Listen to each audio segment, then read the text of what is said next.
ஓம் நமோ நாராயணாய. ஸ்ரீராம ஜெயம். எல்லாருக்கும் நமஸ்காரம். கதவிருக்ஷா வழங்கும் திருவோணம் திருநாள் நிகழ்ச்சிக்கு உங்க எல்லாரையும் வெல்கம் பண்றதுலயும், இந்த நிகழ்ச்சியில உங்க எல்லாரையும் மறுபடியும் சந்திக்கிறதுக்கான அனுகிரகத்தை பெருமாள் எனக்கு கொடுத்திருக்கார் அப்படின்னு நினைக்கும் போது ரொம்பவே சந்தோஷமா இருக்கு. நம்ம இந்த திருவோணம் திருநாள் நிகழ்ச்சியில கடந்த சில மாதங்களா பகவத்கீதையிலேருந்து ஒரு ஸ்லோகம், அதோடைய விளக்கம், அது சம்பந்தப்பட்டு நம்ம என்னென்னலாம் தெரிஞ்சுக்கணும் அதெல்லாம் தான் தெரிஞ்சுட்டு வரோம். நம்மளுக்கு அந்த ஸ்லோகத்தோட அதோடைய விளக்கத்தையும் தாத்பரியம் எல்லாத்தையுமே ரொம்ப பியூட்டிஃபுல்லா எக்ஸ்பிளைன் பண்ணிட்டு வரா நம்ம எல்லாருக்குமே பரிச்சயமான டாக்டர் ஸ்ரீமதி ஸ்ரீவித்யா சத்யமூர்த்தி அவர்கள். போன எபிசோட்ல நம்ம வாயிலேந்து வர வார்த்தைகள், ஸ்பீச்சஸ் எவ்வளோ இம்பார்ட்டண்ட் அப்படின்றத பற்றி ரொம்ப அற்புதமான ஒரு ஸ்லோகமும் அதுக்கான விளக்கம், அதுலேருந்து நம்ம கற்றுக்க வேண்டிய விஷயங்கள், இது எல்லாத்தையுமே நம்மளுக்கு சொல்லியிருந்தா. அதை தொடர்ந்து இந்த மாதம் திருவோணம் திருநாளில் பகவத்கீதாவுடைய 6வது சாப்டர்லேருந்து ஒரு ஸ்லோகம் சொல்லி அதுக்கான மீனிங், அதுலேருந்து நம்ம என்ன விஷயங்கள்லாம் தெரிஞ்சுக்க போகிறோம் அப்படின்னு சொல்ல போகிறா. நம்ம எல்லாரும் இப்போ அதை கேட்டு தெரிஞ்சு எக்ஸ்பீரியன்ஸ் பண்ணிக்கலாம். Namaste, Hari Om, Shri Gurubhyo Namaha. Welcome back everyone. We sincerely hope that you have been enjoying our sessions. But whether you're enjoying or not, I would like to share that I'm really loving every minute of it. The more I dig into this vast ocean of knowledge, the more I learn. The Bhagavad Gita is described by Swami Vivekananda as a text where the truths of life are beautifully arranged in their proper places, like a fine garland or a bouquet of the choicest flowers. The subject of bhakti is dealt with again and again, and the innate spirit of bhakti has attained culmination. Not only that, the paths of yoga, jnana, bhakti, etc. are portrayed as adherent with each other and reconciled with each other, not as separate and unconnected paths towards the goal. These different paths of dharma are harmonized and shown that they show complete reconciliation or samanvaya. So the reconciliation of the different paths of dharma and the work without desire or attachment, which is nishkama karma, are the two core messages of the Gita. Incidentally, I remember wondering in one of the past sessions as to why this knowledge of the Gita is not being taught in all the schools, not only in Bharat but everywhere in the world, since there is so much practical knowledge here about duty, spirituality, life, health, etc. So I'm happy to let you know that recently in one of the news channels, I learned that in Saudi Arabia, the Bhagavad Gita, Ramayana and Mahabharata are being taught in the curriculum of about 100 schools under new vision for the education sector. This gives me great hope that the world is headed in the right direction. Today we have chosen a set of verses from chapter 6 and they go as follows. Om Hari Om Shri Gurubhyo Namaha. Hari Om Shri Krishna Paramatmane Namaha. Srimad Bhagavad Gita Atha Shashtodhyayah Atma Samyama Yogaha. Shri Bhagavanuvacha Uddharetatmanatmanam Natmanam avasadayet Atmaiva hyatmano bandhuhu Atmaiva ripuratmanaha Bandhuratmatmanastasya Yenatmaivatmana jitaha Anatmanastu शत्रुत्वे वर्तेतात्मैव शत्रुवत्. Om Tat Sat Iti Srimad-Bhagavad-Gitasu Upanishadsu Brahma Vidyayam Yoga Shastre Shri Krishna Arjuna Samvade Atma Samyama Yogo Nama Shashtodhyayaha. The literal meaning of these verses is: let a man or woman lift oneself by the self alone, and let him or her not lower himself or herself. For this self alone is the friend of oneself, and this self is the enemy of oneself. For those who have conquered the self is their friend. For those who have failed to do so, the self works like an enemy. So let us now once again look at the context of this verse. In the 3rd and 4th chapters, Lord Krishna had explained about the importance of desireless action undertaken in the yajna spirit. In chapter 4, Krishna had explained the elaborate meaning of karma, vikarma and akarma. He had explained that all karma leads to jnana, and jnana yajna is superior to karma yajna. He helped to conceive the highest possible attainment of the human spirit. Sadhana can be completed with karma, vikarma and akarma. He said that one should pursue their swadharma only with the full cooperation of the mind. Vikarma is the special kind of karma which, when performed with karma, leads to akarma. He said that to do karma and vikarma can be only learnt by staying with and learning from a wise guru. He also said that one who is perfected in yoga finds the knowledge within the self. He ended the chapter by telling the seeker to cut the self-doubt in one's heart, born out of ignorance, with the sword of knowledge. Now Arjuna, after listening to Karma Yoga, which is yoga of action, and Jnana Karma Sannyasa Yoga, which is yoga of renunciation of action and knowledge, is confused now. In the previous chapter, that is the 5th chapter, Arjuna started by asking Krishna, you praise renunciation of action on one side, and on the other you glorify the performance of action. Can you please tell me conclusively which is the better practice? In chapter 5, so Krishna prepared Arjuna in the spirit of renunciation, where he bridged the Karma Yoga and Yoga. Here he explained that if you have to choose between renunciation of action and yoga of action, though both lead to the highest bliss, the yoga of action is superior.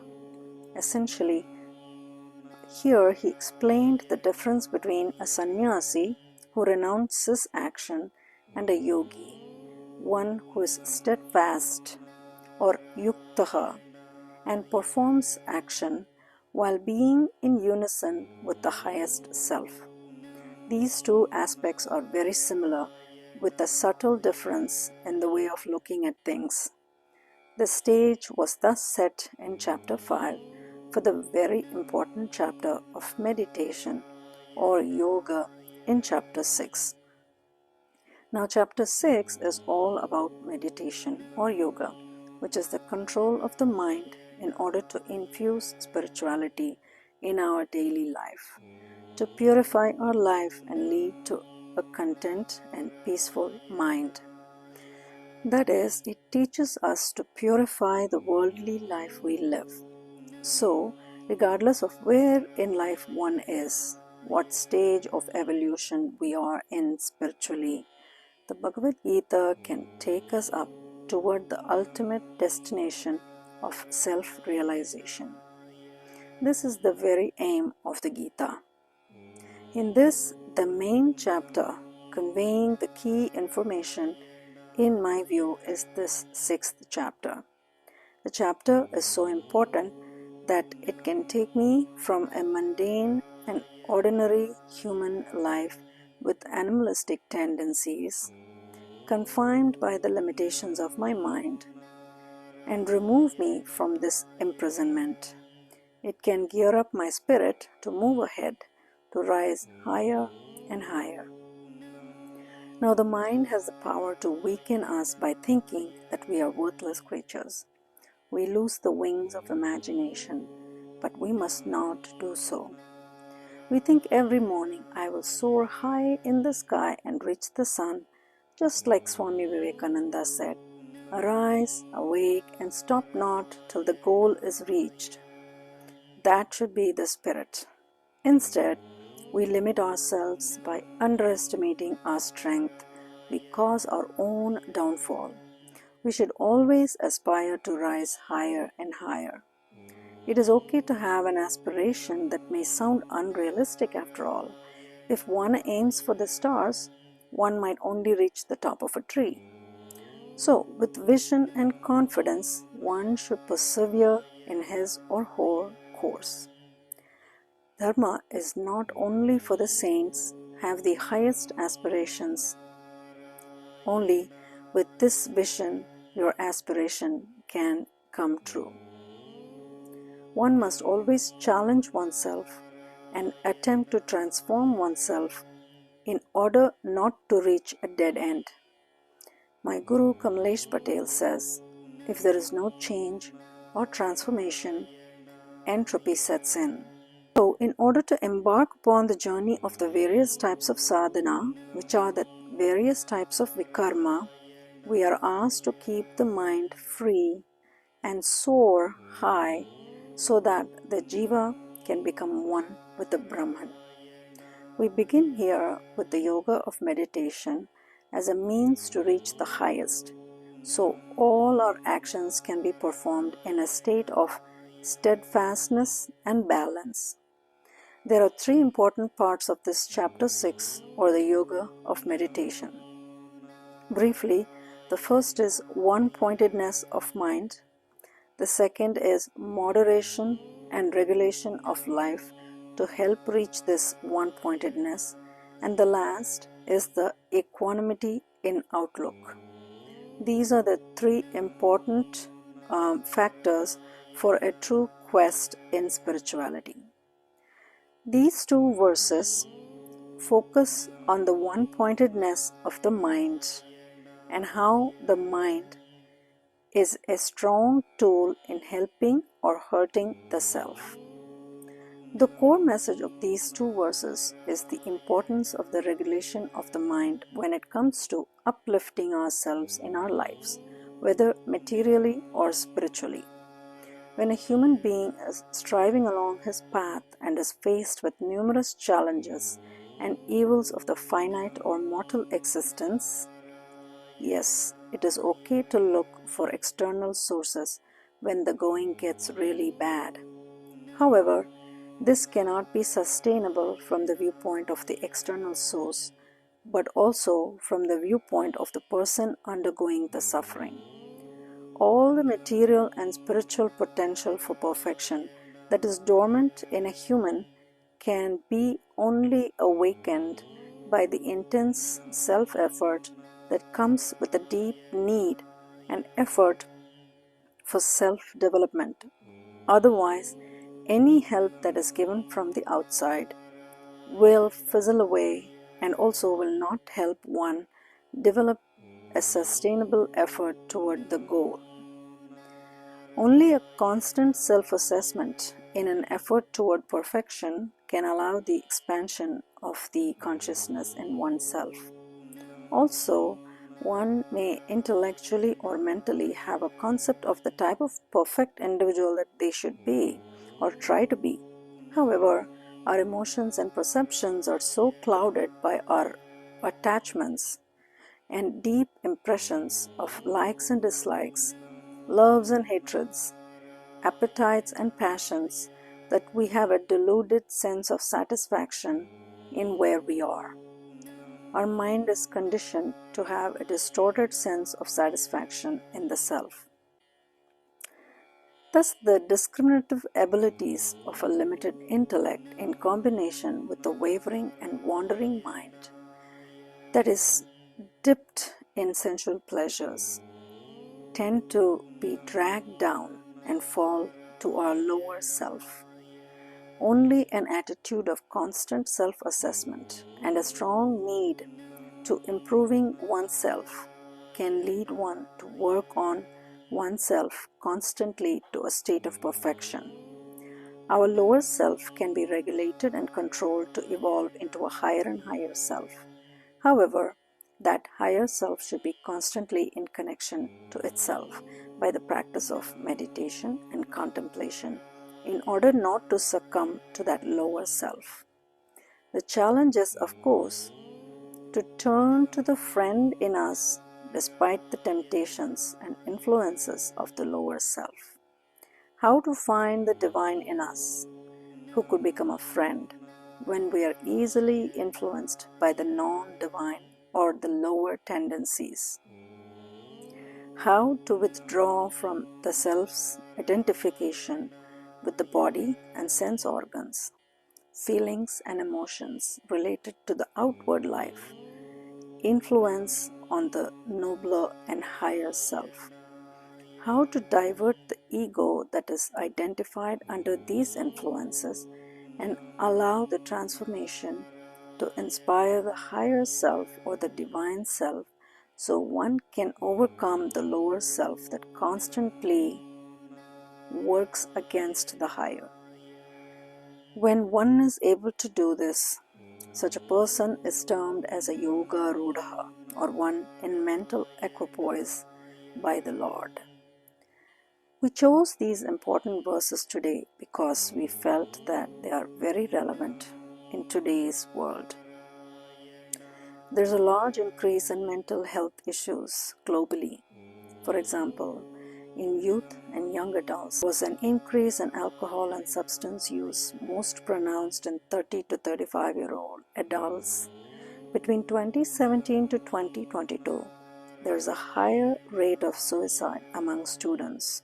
There are various reasons, including peer pressure, family expectations, and poor coping skills, family-related issues, chronic health conditions, poverty, and debt. These suicides don't happen due to a single reason, and there are a combination of social, systemic, cultural, and economic problems. What are the reasons for these increasing rates? Even though in the past there have been instances of really harsh situations, extreme poverty, and social hardships, people still came out of these with strong personal motivations, backed by a supporting family, community, and society that was rooting for our success. But today, we see a lot of people, including youth, who seem to succumb to similar stresses and peer pressures much more often.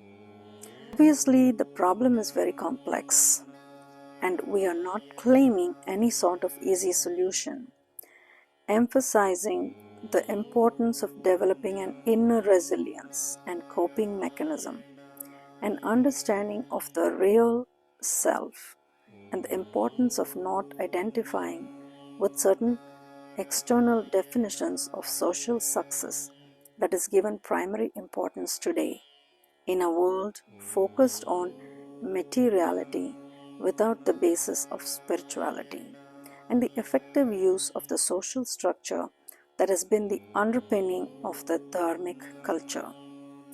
The understanding of moving from a selfish identification with the external to moving to a selfless identification of the higher self, and the idea of the individual self as a part of the whole or the universal consciousness.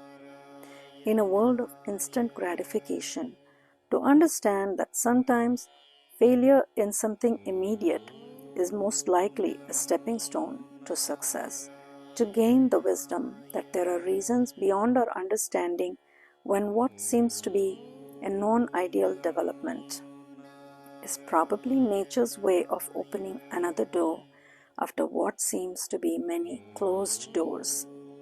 To have faith in the family system as a youth, to put some trust in the experience and wisdom of the elders and believe that they would want our best, and for the elders to understand the need of the youth to explore their options and think outside the box, sometimes in an effort to reach the higher, and not to try to achieve our dreams through our children. To develop perseverance, no matter what the immediate results, with an intense belief in the self, in addition to believing always in a higher power that is watching over you. These thoughts may sound naive to some of us, but in the words of Swami Chinmayananda, it's not very unhealthy to believe that grace from an external source is constantly helping a true seeker striving in his path. But this is really healthy only when this thought is correspondingly complemented by intense self-effort. In summary, to me, the recurring theme of the Gita seems to be that the mind is a strong tool that can either bring us down or bring us up to the highest potential. Now, it is not an easy task to regulate the mind, and when we talk about the mind, we are talking about this subtle body, which includes the mind or the manas, intellect or buddhi, ego or ahankar, and consciousness or chitta. These are collectively known as sukshma sharir or subtle body.